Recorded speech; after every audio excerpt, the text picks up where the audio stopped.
Well, there we go, done and dusted. 6 minutes. Didn't even get time to finish the old tinny. Money, I've got about that much to go. Crazy. Yeah, that's a punk album, isn't it? We got Pleasure Forever, the first one. That's your fast one, straight out of the gates. That one did remind me of the Ramones a fair bit. Now, when I got to sort of come clean here, my punk knowledge pretty much starts and ends with the Ramones.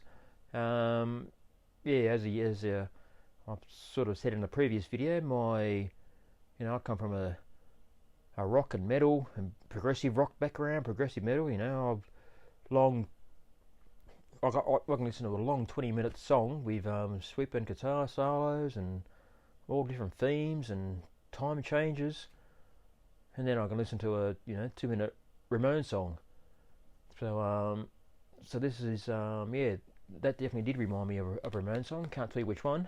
one of the fast ones. Cowtax Girl. That slows it down a bit. Mandalay. That's probably a mid tempo. Brings it back up, and then we go Still on Push Bike back to fast again. So that's a very enjoyable EP. I probably enjoyed that more than their latest album, to be honest with you. So yeah, give that a big thumbs up. In and out, quick. That's what punk's all about.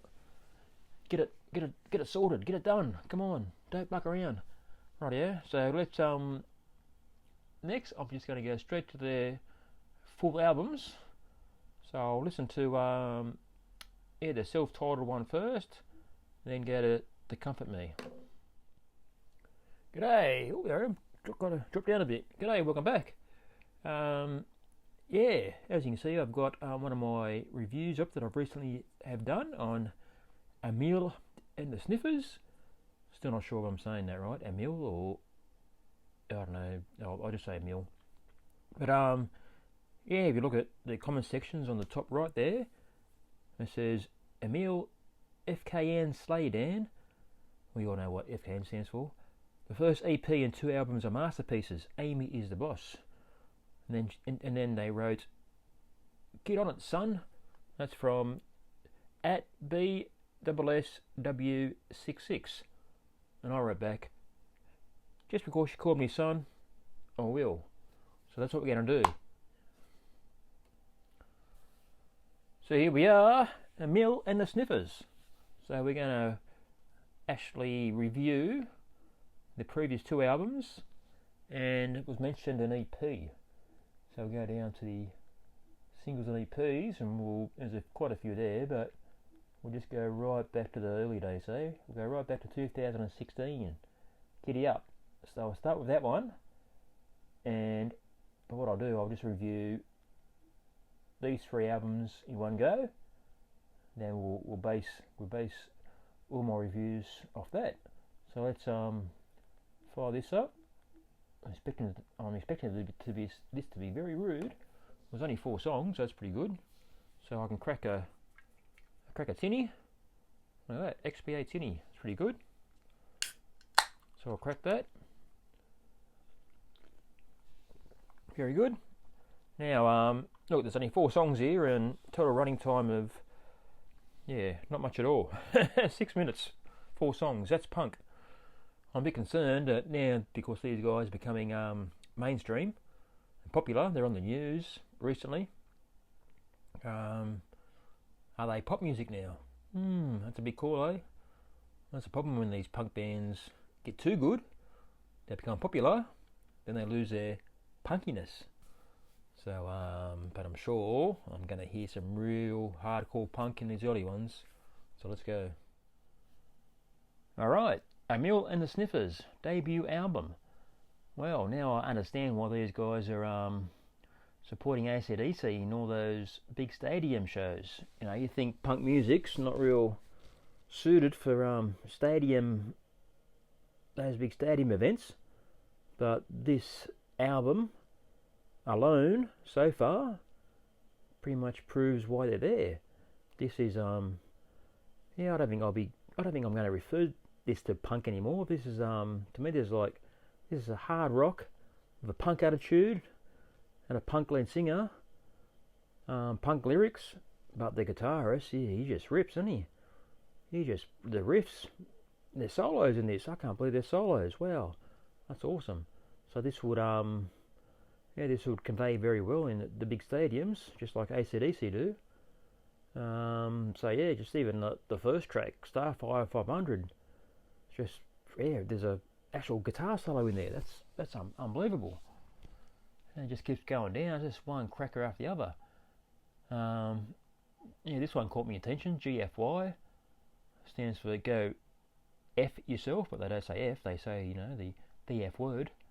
But after I've been listening to before, if you go back to my previous videos, I pretty much listened to all the Taylor Swift albums. Now the recent albums, there's a lot of swearing and there's a lot of swearing, and I was very critical that she was just really trying to be cool and hip, and probably trying to get that hip hop sort of audience. And every song was the bloody F-bomb through it. It didn't mean anything. It didn't need to be. But if you only swear in a song, that's how you do it. I might actually, while I'm talking, I just turn this volume right here so I don't get copyrighted. But I'll just run those lyrics through as I'm talking. But this is how you use the naughty word in a song. Now this album isn't littered with this sort of language, so when they do use it, it means something. I was a bit critical of their latest album. They did fall in that trap, I think, of trying to be a bit ruder, I suppose, trying to get a more of an audience by look at us, look how rude we are. We swear so much, but you go there, But if you're just gonna go F yourself, that's the way she delivers it is pure gold. So that's how you do it. Good stuff. Actually makes you laugh a bit, it's a little bit comical, I suppose. But then we go down, it's just one cracking track after the other. Some are 2 minutes long, 1 minute long, bang bang bang.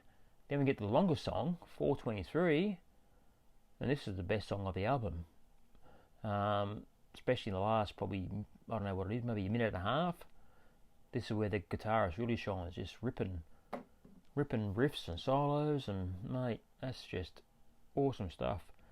And you can't dismiss the drummer and the bass player as well. This is where this really rises above your generic punk music. Even as I said before, when I listened to the EP, I said, the first song reminds me of the Ramones. Of course, it was so fast and raw. But as far as production goes, this is better produced, better sounding, but it still sounds extremely raw and in your face. You really get that live sound. I've got some pretty fancy pan speakers here. They're called Magnipan 0.7, and they're real, snobby up your nose audiophile speakers. You can listen to progressive rock and jazz and all that sort of stuff. Then you put this on, and mate, oh man, they get abused. This is where you get that really raw live sound in your room from. Great stuff. Okay, so let's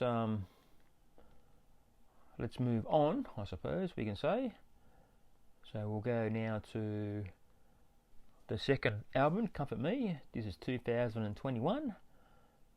So that's sort of right in the midst of COVID, or just coming out of COVID maybe. So you sort of get an idea of how bands sound actually from this COVID era. So what have we got? We got, once again, 2-minute songs, 3-minute songs. That's what we want from punk. Well, that's gonna be a cracker, isn't it? 13 tracks, bang, in and out, 34 minutes, beautiful. This is the beauty of this sort of music. Once again, I'll go back to Taylor Swift, and you've got 25 plus tracks of just the same meandering crap. Like, seriously. Okay, well, let's shut me up. I'll be back in a second. Well, there we go. That's this is their second album, Comfort to Me, and the third one in this series that I'm reviewing at this time. Oh, you can really hear where they're going here.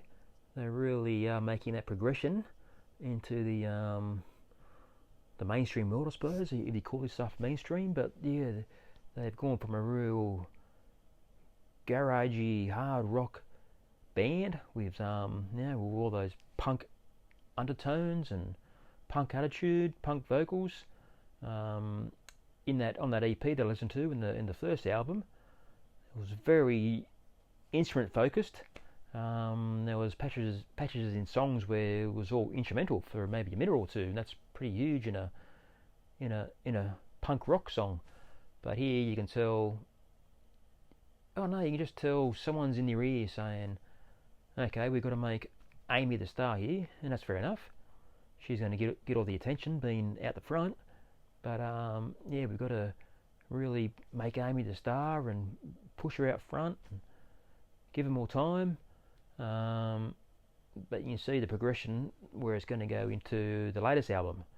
And I do agree. I just finished watching the Needle Drops review of the latest album, and I fully agree with that. How they're really getting pushed hard, and they deserve it. Why not? That's not to say a bad word about them. That's what you want when you're in a band, to get pushed into the mainstream, into the light, I suppose. But so on this album specifically, I feel the production is down a bit. That first album, the production was rough. It was raw. It was in your face. It really felt like they're in a pub or something in a live setting. That was on the EP. On the second album, it was a bit more of that, but you could really feel they were in a studio, and they were trying to get even a bigger sound. But this one, it sounds like they recorded in a shed or a garage or something. Just seems dulled down a bit, which is a bit of a shame. But anyway, so we all the songs here are pretty short and sharp. There's some 3-minute songs and 1 minute 30 songs. The one that really stood out to me was Hurts. That's probably the only one with a good guitar solo in it, and I can see now why that's popular in their stadium shows. That would really go off. So there's much more vulgar language in this one, much more swearing, of course. Knifey, I don't like at all. I think that's a very, very poor song. This is the only one where I did feel like I didn't skip them, but I feel like skipping as I got towards the end here. It's not really worth skipping because they're only sort of 2.5 minute songs on average. But didn't even enjoy Snakes, the last one. So probably from Don't Fence Me In down to Snakes, didn't care too much for at all. So but yeah, I'm sure they would have got more mainstream attention with this album, and with the next album even more so again. But for my liking, I really enjoyed this one. I could listen to this one again, no problem. As I said, the song with the vulgar language is it's like a Pantera song. It's in your face and it actually does say something. So so I'm going to give a big thumbs up for this album and for the EP. Again, that's perfect. The EP, it sort of showcases exactly what they're trying to do later on. It's got the fast song and the more mid-tempo one. Then we go back into the fast again. So that's all good stuff. But I can feel with this album. It seems like the corporate suits, as they would say, or the studios. I know there's not many studios around anymore, but and especially with the Cartoon Darkness one, they really try to go for let's try and be vulgar and rude, but then dial it back with a nice more mellow type of song. So they're trying to feed everybody, so to speak. So whereas this album, 2019, just feeds those pure hard rock punk people. That's what you want. So I think they do have to be a little bit careful here and sort of tread some water. It's going to be interesting what the next album's like. in which way they're going to go. Now they've got that mainstream attention. Are they just going to try to be as rude and as vulgar as they can be?